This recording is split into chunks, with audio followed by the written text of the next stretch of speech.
Monsieur le Président, chers collègues, la politique sportive connaît une diminution de ses crédits de fonctionnement de l'ordre de 23%, passant de 4 millions d'euros à 3 240 000. Le sport de proximité connaît également une baisse de 10% de son budget. C'est regrettable, car les associations sportives sont les artisans d'une pratique sportive de masse et de loisirs. Elles sont également le moteur de la formation d'excellence et donc du sport de haut niveau. Le sport scolaire, lui, connaît aussi une baisse de 20%. C'est un petit budget, c'est beaucoup, c'est 150 000 € en moins, pour un contenu de politique identique à celui de l'année précédente, alors que la lutte contre l'obésité et le bien-être chez les collégiens est à l'ordre du jour pour notre public scolaire. Vous avez fait des choix de baisser ces crédits. Le sport de haut niveau maintient ses crédits au même niveau que l'an passé. On peut s'en réjouir.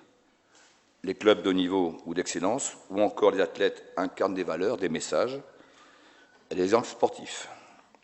Les moyens consacrés à cette section démontrent indéniablement le rôle associatif, social et économique, avec des retombées bien réelles. Des partenaires ont vu le jour avec des publics en difficulté, tels que les personnes incarcérées ou handicapées. À nous d'être vigilants pour que l'action de ces associations soit bénéfique et permette d'aider à la réinsertion.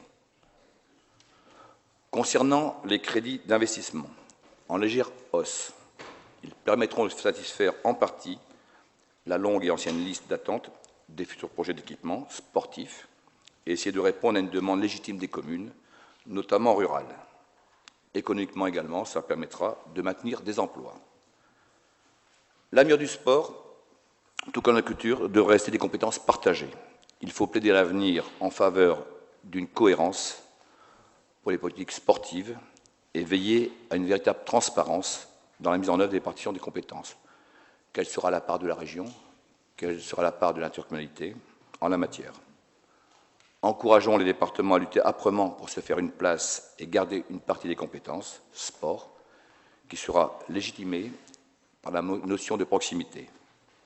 Malgré des contraintes financières qui pèsent sur notre collectivité, nous estimons qu'en matière de sport, vous auriez pu maintenir les crédits au même niveau en matière de fonctionnement.